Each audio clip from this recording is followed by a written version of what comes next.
tán bí ó tán ọ̀kẹ́rẹ́ gorí ìrókò ojú ọdẹ dá ẹni a bá ń wí fún ọba jẹ́ ó gbọ́ ẹni a sọ̀rọ̀ fún ọba jẹ́ ó gbà. mo sì dábọ̀ ọ̀rọ̀ yìí títí wípé kí wọ́n jáwọ́ nínú ẹ̀ wọ́n fà á kékọ́rí wọ́n lájà ní gbó. wọ́n ti gbàgbé ogun ló pogún dìjí ogun àjàwẹ̀yìn ní gbógun mi bá lọ. bẹ́ẹ̀ bá lóògùn bẹ́ẹ̀ bá dójú ogun ẹ sáà máa rántí gbọ́tìjà ẹ sì rántí pé ìròyìn ogun kì í tán. bágẹmọ ṣe lágbára tó igi oko lásán ló rẹ́yìn agẹmọ lójú ogun. àtowó àtipò àtọlá àtògùn àtòógùn tí wọ́n gbójúlé lásìkò ìdúyè ọba ọ̀hún ló dá gbogbo wọn kulẹ̀ bí àpò ẹ̀wà. ọba gbogbo akéwì yes èmi akọ̀mátìkà lẹ́yìn mo tún ti dé o. ọkùnrin gbọ̀ngbọ̀ngbọ̀ngbọ̀n tó dúró lọ́jọ́ òkúnlé ọ̀rẹ́ olódodo àwọn ṣòkòtò kẹ̀mbẹ̀rẹ̀ bí ìjà. èmi àlùjọ̀lù ńlá tí ń fagi ọ̀tẹ̀ fagi ìrókò ya. dágunró ni mí ẹni bá fi mí sẹ́nu ó dá lákejì. ọba gbogbo akéwì èmi lábí sobi ọ̀rọ̀ dámọ̀lẹ́sẹ̀ bí ẹ̀gún. èmi ọba gbogbo akéwì máa dé sẹ́ni bí ogun tigantigan tógun tigantigan tọ̀rọ̀tọ̀rọ̀. èmi tí ń tani bí agbọ́n bí oyin mo dẹ̀bì tìtàn ẹni tí wọ́n rèlú lèmi ń wá ká. ọba gbogbo akéwì mi gan ni àgbà ọ̀jẹ̀ nínú akéwì tí ó bẹ̀rù ìjà. gbogbo ẹni a bá ti ń wí fún tó bá ń warùn kì irú wọn kì í pẹ́ kó tó tẹ́. ládùúrú owó gbígbé káàyàn mọ́lé àwọn alátẹjúbọ̀ tí ò tiẹ̀ sílú ara wọn torí pé wọ́n fẹ́ dupò òṣèlú lọ́jọ́ ọ̀la ọlágbára yéye. wọ́n ní èló gan lẹ fẹ́ gbà ẹ ṣàlàyé o. ẹ jẹ́ ká fún yín lókun chẹ́ẹ̀kì ẹ sáà ṣe tiwa kẹ́jẹ́ ká dórí àlééfà. àwọn èèyàn kan ní tó bá tún rí báyìí báwo là á ṣe ń ṣe ẹ jẹ́ apawódà kátàwó ṣe ná. ká yẹ ẹ́ńfílóòpù padà kọ̀tán bí ká lè gbẹ́lòmíì gan sórí àlééfà. ó ga olúwo bá nígbà dédé èèyàn lórí ẹ̀dá èèyàn kan ò lè sáré kọjá kádàrá ẹ̀ láyé tá a bá wá rẹ́ni tó dánwò bí ẹni tanra ẹni ní. ọlọ́run nìkan ló lè ṣe tó lè gbá dédé èèyàn lórí o. èèyàn kan ò lè sáré títí kọjá kádàrá ẹ̀. àwa ti ráwọn èèyàn tó sùn kákòókò orun wọn tó dé. tálẹ́ bá lẹ́ tí gbogbo ayé bá sùn gbogbo wọn pátá níranjú kankan. àwa méèyàn tó kánjú wọ́n lábẹ̀ tó gbóná. ẹ mọ̀ pé dídẹ kọ́ọ̀fù wọn ó bó. àsìkò tọ́bẹ̀ tí wọ́n kánjú láwá tutù ẹgbọ́n sẹ́nu tó de gbòní ọjà ta. èèyàn kan ò gbọ́dọ̀ kánjú kọjá kádàrá ẹ̀ láyé ó lè mórí bọ́ náà nígbẹ̀yìn ọ̀rọ̀. kí ló dé ná tó jẹ́ pé ní ifá bá mú jọba nílẹ̀ yorùbá àwọn ní yorùbá máa ń gbógun tì tí wọn kì í fẹ́ kí wọ́n rá dédé. ẹni wọ̀pẹ̀ bí tẹ́ ẹ sọ̀rọ̀ fún lẹ́tún wá fún ní wàhálà. láti lílé lọ́dún méjì tí bàbá ti wọ̀pẹ̀ bí wọn ò jẹ́ kẹ́ni ẹlẹ́ni ó jáde síta gbangba ọlágbára yéye. òdodo ti sọnù nílẹ̀ yorùbá ní nǹkan fi bàjẹ́ pátápátá o. ó dọjọ́ tó odó wá padà sílẹ̀ yorùbá kára ó tó tu yorùbá ọ̀rọ̀ àwáwí kọ́ rárá. gbogbo ẹni ifá mú wọn ò fẹ́ kó jọba ẹni wọ́n sáàrí lásán ni wọ́n fẹ́ fi jọba. olúwa ọba ni ò gbà wọ́n láàyè. wọ́n bá jẹ́ tówó owó kí ni kábíyèsí tuntun ní. orí ló dé babaládé orí ló sì ọ́ ní sàdánkátà. ọba ọlánìyàn David Adekunle congratulation o. ifá ló mú ọba Orifemiloye Odundun Asodedero òun kọ́ ló yanra rẹ̀ sípò rárá. ọlọ́run ọba ló yan ọba òun olúwa ọba ló dé ọládé gidi. ṣe ni o mọ̀ kálẹ́lúyà fi dùmarè. ó lé lọ́dún méjì ló lò gbáko nípẹ̀bí láì lọ́bì kankan ó lágbára yéye. àwọn alálẹ̀ ìlú Ẹ̀kàn ní ń bẹ lẹ́yìn rẹ̀ ń ló fi yege ọ̀rọ̀ ọ̀hún. àìmọye ẹni wọ̀pẹ̀ bí kọjọ́ tó pé tíkú ti já wọn kulẹ̀ bí àpò ẹ̀wà. ọba gbogbo akéwì yes èmi náà ni èmi adira oko bí ẹni rogun àyàkókò ọ̀nà kí ajímútábà oògùn a kì í béèrè ọ̀rọ̀ lọ́wọ́ àkísà ojú ọ̀nà láéláé. yẹ̀pẹ̀ tí alákàn bá ti wọ̀ síta kì í rójú fi mọ́lé rẹ̀ láéláé o. ẹnu tálábà ń fi ká ire rẹ̀. ọ̀rọ̀ tó lóko bá fi ń sọkún làpàrọ̀ fi ń sẹ̀rínrín. gbogbo ọ̀rọ̀ tí mo bá ti ń sọ lónìí àsọgbé ni. erúrú lówó domi kò lè domi. erúrú lówó dòkè kò lè dòkè. ọ̀rọ̀ tẹ́rúrú bá ti dà síkùn afẹ́fẹ́ ló ń túká. ọ̀rọ̀ ẹ̀mí ọba akéwì tí gbogbo yín gbé síkù kó dìtúkásẹ́. Ọba gbogbo akéwì yes, ìran ọ̀ká kan kì í lùtù, ìran ọ̀pọ̀lọ́ kan kì í nírù, bárabàrá náà ń sọ̀rọ̀ bàrà, òwú dúdú àti funfun wọn kì í bára wọn jiyàn láéláé o. Èèwọ̀ inú igbó gba irin èmi ọba akéwì kọ̀tán bí, inú ọ̀dàn gba ẹ̀fọ̀n èmi ọba akéwì kọ̀tán bí.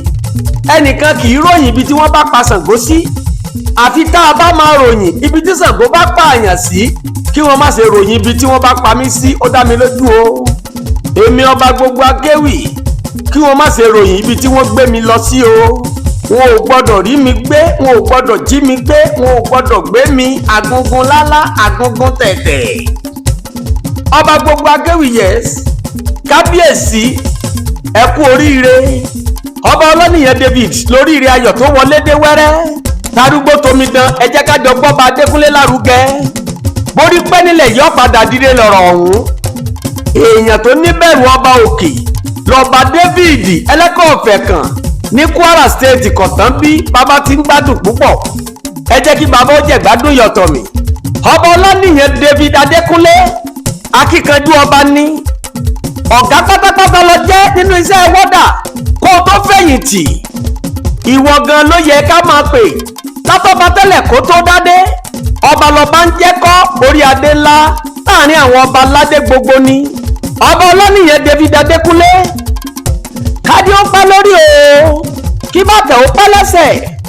Tewé tàgbà tọ́ba ti jòyè, tẹrú tọmọ, takọtabo, tọmọdé tàgbà, tónílé tàlejò tí ń bẹ nílẹ̀ yìí. Ọjọ́ kẹrin oṣù kìíní ọdún 2024 àpẹẹrẹ ọjọ́ ló jẹ́ fún gbogbo wa. Ẹ jẹ́ ká sọ fún gbogbo ayé pọ́ba ti dádé o, pọ́ba ti dádé ọba ti wà láàfin ẹ̀ kọ́ba ọmọ jẹ̀gbádùn. Bó tiẹ̀ jẹ́ pé àwọn èèyàn kan fẹ́ ká fẹ́ẹ̀lì, ẹ sì ní fẹ́ẹ̀lì láéláé lójú àwọn ọ̀bàyéjẹ́ onímọ̀ tara ẹni nìkan, bíi pé ká fẹ́ẹ̀lì kọ́dún ó tó pé lórí, bíi kálágbára ó ṣubú nígbà yìí lójú ọ̀lẹ. Ọba Olaniyan David Adékúnlé ẹ máa pàṣẹ ìlú bọ̀, ìfòyà ò sí mọ́. Ẹni tó bá ní kẹ́bọ̀ ó mọ́ dà ní ọmọ pẹ́bọ lọ. Ọba òkè ló yàn yín sípò yìí, kẹ́ máa kan sára sólúwa ọba lọ̀rọ̀ ń kù. Ọba Orifemiloye Odundun Asodedero gbogbo bó ti yẹ ọ́ lónìí mo fẹ́ kọ́ mọ̀ yẹ ọ́ lọ. Oore tó lùwọ́ bá ṣe lónìí kò ní dìbàjẹ́ láéláé. Adé apẹ́ lórí, bàtà apẹ́ lẹ́sẹ̀, ẹ̀sìn ọba sì jẹ́ kó pẹ́ kánrin kése. Ẹ darí ìlú Ẹ̀kàn pẹ́ títí láéláé. Olóríire ọba mẹ̀kúnnù. Ọba Olaniyan David Adékúnlé ẹ kú oríire. Ẹ ó lopò yìí pẹ́ títí lọ́lá Ọlọ́run ọ̀gá ògo. Ẹni ayé ń fẹ́ tọ́lọ́run mi yàn lẹ́dẹ́ o. Ọba aládé idẹ títí ayé la ó máa ṣàjọyọ̀. Aládé ńlá tìlú Ẹ̀kàn. Àsìkò tí yín eku aké bí eku, ẹyẹ aké bí ẹyẹ. Ìlú ò ní dàrú mọ́ yín lórí láéláé. Ọba tó gbokùn tó gbára wọ̀. Kábíyèsí mo yíká ọ̀tún mo yíká òsì. Àwọn ò sí nínú ẹni tí ń bínú ọba. Àwọn ò sí nínú ẹni tí ń bọ́ bá dìtẹ̀, tí ń bọ́ bá bínú láéláé. Ẹni bá fojú dọba aládé, àwọn wá wóró ẹni bẹ́ẹ̀ wómúwómú. Arọ́ba fi lọ bá pa. Mo súnmọ́ ọba níwọ̀n ẹgbẹ̀je, mo bẹ̀rẹ̀ mo súnmọ́ ọba níwọ̀n ẹgbẹ̀fà. Kábíyèsí Ọba Olaniyan David Adékúnlé Ẹlẹ́kàn-Ọ̀fẹ̀kàn Orifemiloye Odundun Asodedero. Aládé ńlá, ẹlẹ́wà ọkùnrin kàkà, ọkùnrin kòkò, àpáta lé, olóko dasí, àpáta pààrà, dààmú dààbò ẹrù jẹ̀jẹ̀ níbi gbogbo, awọ̀lú má tẹ́, arélùmọ́ bí owú, agungéńdé bí ẹni gẹ̀ẹ́sìn, òkò ìjà tẹnu ìbọ́jọ wàrà wòrò. À ń lé bọ̀ lẹ́yìn, Ọba Adékúnlé lára wájú, Ẹlẹ́kàn-Ọ̀fẹ̀kàn, òkò ìjà ni ó ti ń tẹnu ìbọ́jọ wòrò wàrà wòrò wàrà. Ó yá ẹ bá mi pariwo kábíyèsí Ọba Adékúnlé kí n gbọ́ o. Ọba Olaniyan David Adékúnlé. Ó yá ẹ pariwo Ẹlẹ́kàn-Ọ̀fẹ̀kàn kí gbogbo ilẹ̀ ó mì tìtìtì. Ẹlẹ́kàn-Ọ̀fẹ̀kàn o. Ẹ pariwo bàbá lẹ́ẹ̀kan sí. Ẹlẹ́kàn-Ọ̀fẹ̀kàn.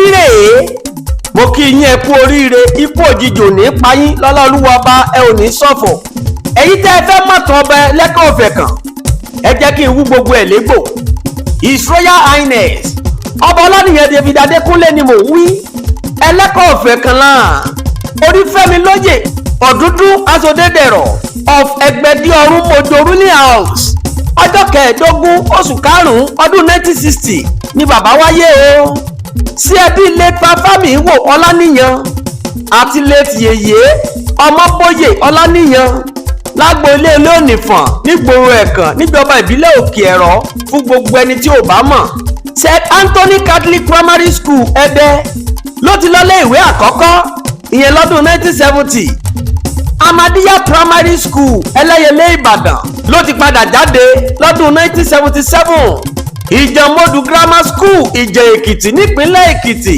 ló ti lọ lé ìwé girama ọdún 1982 ni mò ń wí College of Health Technology Ọ̀fà ló ti parí Higher National Diploma in Public Health ìyẹn lọ́dún 1986 ọdún 2002 ló parí Masters in Environmental Management Èkìtì State University ló ti parí kọjá yín lẹ́nu gẹ́gẹ́ bí ẹni tó jẹ́ lọ́pọlọ pípé tó sì ń lépa ìmọ̀ Ládòkè Akíntọ́lá University Ògbómọ̀ṣọ́ ni bàbá ti ṣe PGDE in Health Management Postgraduate Diploma in Education ni mò ń wí un fásitì ọ̀hún ló ti gboyè Master ẹlẹ́ẹ̀kejì in Public Health lọ́dún 2015 lọ́dún 1990 ni bàbá gbàṣẹ́ ní Nigeria Prison Service tí wọ́n yí padà ní Nigeria Correctional Services àìmọye ipò tí bàbá ti tàtà tó pò dé àìmọye ìlú Special Adviser to the Controller General of Nigeria Correctional Service on Public Health Matter nationwide ni wọ́n wà ní headquarter nígboro Àbújá kí bàbá tó fẹ̀yìntì lọ́dún 2020 èló ni kákà èló ni kásọ kábíyèsí lákéwì àkọ́kọ́ ní gbogbo Ẹ̀kàn méje kódà wọ́n ṣe ìwé lórí ewì tí wọ́n pè ní ọ̀rọ̀ àgbà lọ́dún 1985 ọdún 1979 ni wọ́n ti ń kéwì lórí rédíò ìjọba ìpínlẹ̀ Ondo ọkọ olórí Ọmọbọ́láńlé Rẹ́ṣẹ́lì Ọláníyan ẹ kú oríire ìbànújẹ́ ayé ò sì ní kàn yín láéláé gbogbo afọbajẹ tí ń bẹ nígboro Ẹ̀kàn pátá la dúpẹ́ fún gbogbo afọbajẹ pátá la kí ẹ kú iṣẹ́ gidi ẹ kú làálàá kókó jàǹjàǹ wàhálà yín ò já sásán High Chief Ọba Nurin of Ekan ẹ ṣé o High Chief Ọsọlọ of Ekan adúpẹ́dúpẹ́ High Chief Esab of Ekan ẹ kú iṣẹ́ gidi High Chief Sajuku of Ekan àti gbogbo olóyè tó ti ṣe takuntakun pátá la dúpẹ́ fún iṣẹ́ yín ò ní dìṣẹ́ láéláé lọ́lá olúwa bá ẹ ò ní tòṣì adúpẹ́lọ́wọ́ Honourable Commissioner of Tertiary Education Dr. Mrs. Mary Arinde ẹ ṣeun gbogbo ẹgbẹ́ Solidarity Club pátá wọ́n tiẹ̀ ti pè yín láfọbàjẹ́ àwa ò jiyàn àwa mọ̀ pé kí ìlú ó gòkè àgbà lẹ́yìn wá ẹ kú ìgbádùn ẹ kú iṣẹ́ gidi lílọ bíbọ yóò ní jásásán ẹ kú ìgbádùn yọ̀tọ̀mì gbogbo ọmọ Ẹ̀kàn nílé lóko lẹ́yìn odi akíyín o Honourable Kẹ́hìndé Alex Bankole àti gbogbo àwọn èèyàn tó náwó gidi lórí struggle yìí gbogbo yín pátá ni mo dúpẹ́ fún ẹ kú iṣẹ́ gidi lọ́lá olúwa ọba ẹ ò ní jẹ̀koro ẹ ò sì ní rógun àbámọ̀ Ẹ̀kàn Development Association adúpẹ́dúpẹ́ gbogbo ẹ̀yin ọ̀dọ́ ìlú pátá la dúpẹ́ fún látòrí Olúṣọlá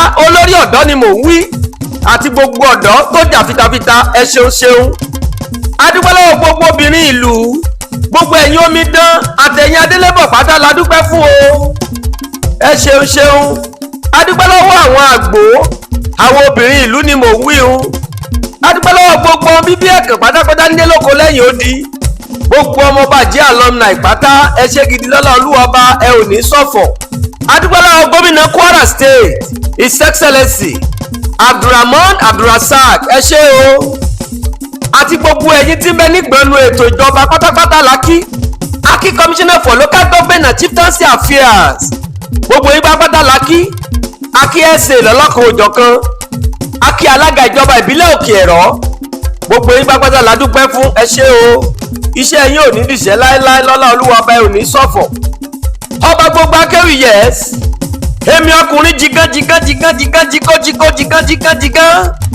èmi àṣebẹ́lẹ̀ sókè dílẹ̀ àti dí aláṣejù bẹ́pọ̀ gbígbóná yáyáyá èmi òkò kan ṣoṣo tí ń tùgbà ẹ̀yẹ ká akérèmọ́sẹ̀ èèyàn jẹ ọmọ ọ̀dọ̀ àgbà dúndúndúndún ní tọ̀dúndún ẹ̀rọ pẹ̀sẹ̀ ní tẹ̀tẹ̀ ibi ó bá tutù là bá tẹ̀tẹ̀ ibi ó bá tutù là bẹ́ níní iṣu súnsun kì í win ná èkúkú iṣu kì í wọ̀bẹ báwọn bá mí àwọn àmì kangbákangbá bẹ́jọ bá mí àmì kan jọ̀lọ̀jọ̀lọ̀ ìdí ẹ̀ àdá orí yangi kan ò ní dúró sangbọ́nà àgbáàdì nílẹ̀kì olùfànà ewu tí ń bẹ lọ́nà ẹ̀yà fún mi gbogbo ọ̀nà kì í bá wọn kúkú àjọkú òkèlè tó bá dìtẹ̀ mọ́ kú ojú ọpọ́n ifá ni ó padà kú sí igúnnugún ṣé ó pa lórí àgàràǹgbọ́ ṣé ó yẹ gẹ̀gẹ̀ lọ́rùn ewé ọdún ṣe jù bẹ́ẹ̀ lọ ẹran ló mú un jẹ ọba gbogbo akéwì mò ń rọ̀ dẹ̀dẹ̀dẹ̀dẹ̀dẹ̀dẹ̀dẹ̀dẹ̀dẹ̀ ẹ máa retí kẹ́sẹ̀tì apá kejì tí mo fẹ́ ṣe apá kẹta ó jáde ìtàn ìlú Ẹ̀kàn àti gbogbo tó yẹ ká sọ nípa Ẹ̀kàn pátápátá ẹ máa retí ọba akéwì ń bọ̀ dẹ̀dẹ̀dẹ̀ ẹ lè fẹ́ pè mí fáwọn èèyàn tí mo sọ̀rọ̀ sí tí wọ́n fẹ́ pè mí lẹ́jọ́ tẹlifóònù nọ́mbà mi rèé 070-346-06439 lẹ́ẹ̀kan sí